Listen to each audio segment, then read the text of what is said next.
Okay, good morning guys, ladies, gentlemen, wherever you've come from. Thank you very much for joining us.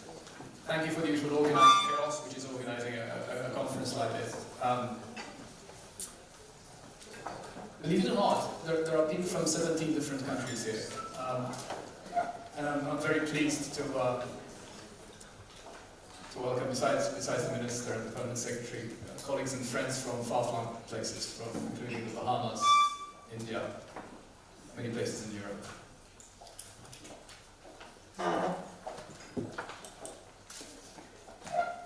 This is something that you see in most Maltese streets.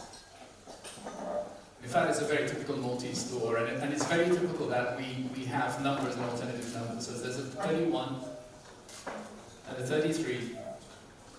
Being a very Catholic place, or we used to be, normally, sometimes over the letterbox you would have something which says, no Jehovah's Witnesses or something like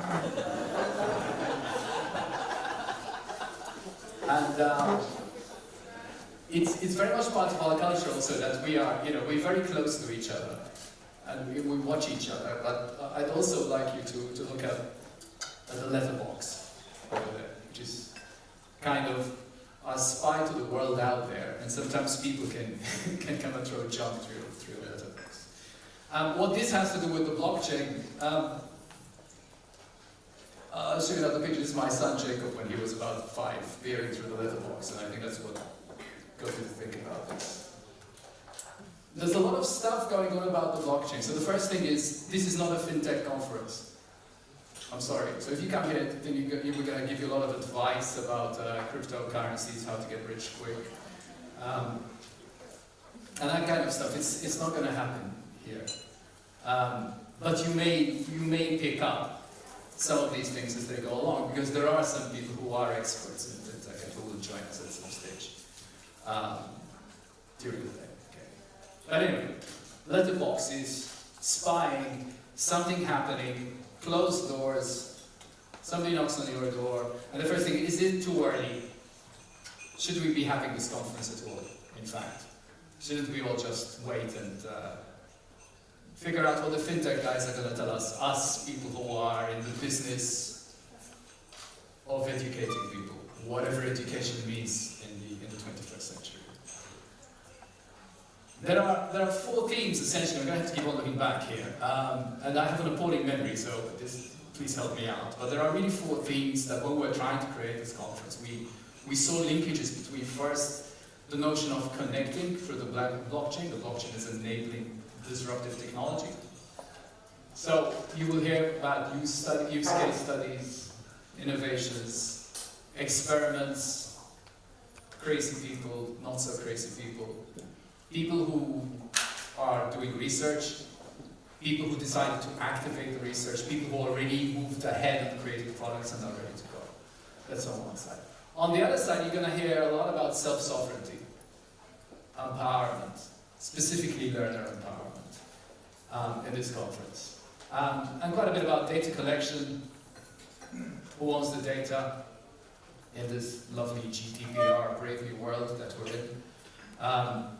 Some of you asked again, can I have the names of everybody attending this conference, which immediately got us into a whole state of, what do we do now?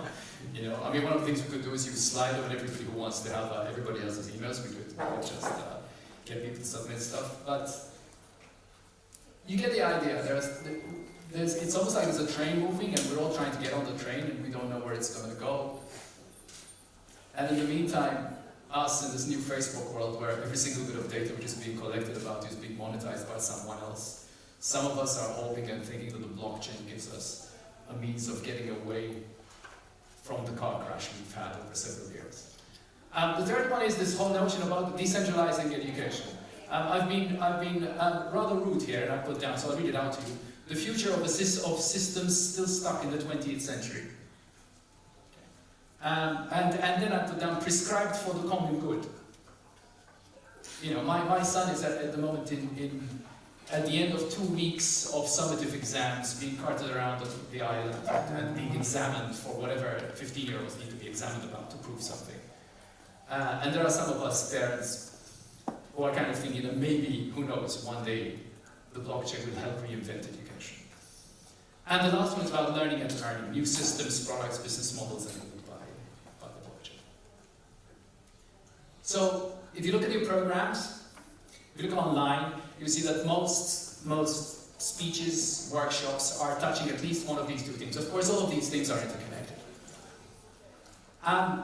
Some housekeeping. Could somebody close the door there, because it's like really noisy or something, and we tell people to. The first one is, there are many PhDs, academics around here. We've made a point online, you can see people's bios and what they're going to be talking about, so please bear with us. We're just going to be introducing people by their name. Yeah? So if it's John DeMang, it's John DeMang. I mean, I don't need to tell you how many PhDs John has and what he does, you can look it up. Okay? That's the first thing. The second thing is, since we're a reasonably large crowd who are in the plenary, we'll only do this in the plenary, if you can use Slido, or slido.com, if you go there, okay, there is a way there that you can actually ask questions. Be polite, because we're not having moderation on them. When I've used this with my students, I've had all sorts of stupid questions like, you know, how long are you going to be there for? Can I go and have coffee and things like that? So just be a bit polite to people. But the idea is that when people are speaking, if you have questions you want to ask, when they say something, just in case, you know, the old thing about raise your hand doesn't work, then we'll try and get some of these questions on the monitor, and we'll try and make sure that people who are speaking can answer them. I think I have a slide about Wi-Fi, I think. Do I? Yeah, if you guys want Wi-Fi, I think it's just simple, it's just Corinthia with a capital C, Corinthia. Anything else? I've told you about Slido. Timekeeping, and this is for my fellow speakers. There's about 35 people who want to speak, believe it or not. This is unusual as a conference. A lot of people said, I want to turn up, I want to speak. Which is, in a way, is also interesting, indicative of the times. There are people, in a way, people want to speak to people, at people, to each other, trying to make sense of where we're going. We're going to be a bit rigid about timekeeping, otherwise we'll never finish. So I would beg you that we're not going to be rude if somebody starts saying, you know, it's time up, because we really need to be able to move on. Okay, and I think that's about it. I think that's what I had as an introduction. Please network. The idea of a conference is not broadcast. The idea of a conference is really that, to conference, to share ideas, as disruptive as they may be. I'm sure there are people who will violently disagree with each other, but that's good. It's a sign of the times of where we are right now. Okay, and with that, I'd like to welcome first Minister Everest Bartolo for his keynote.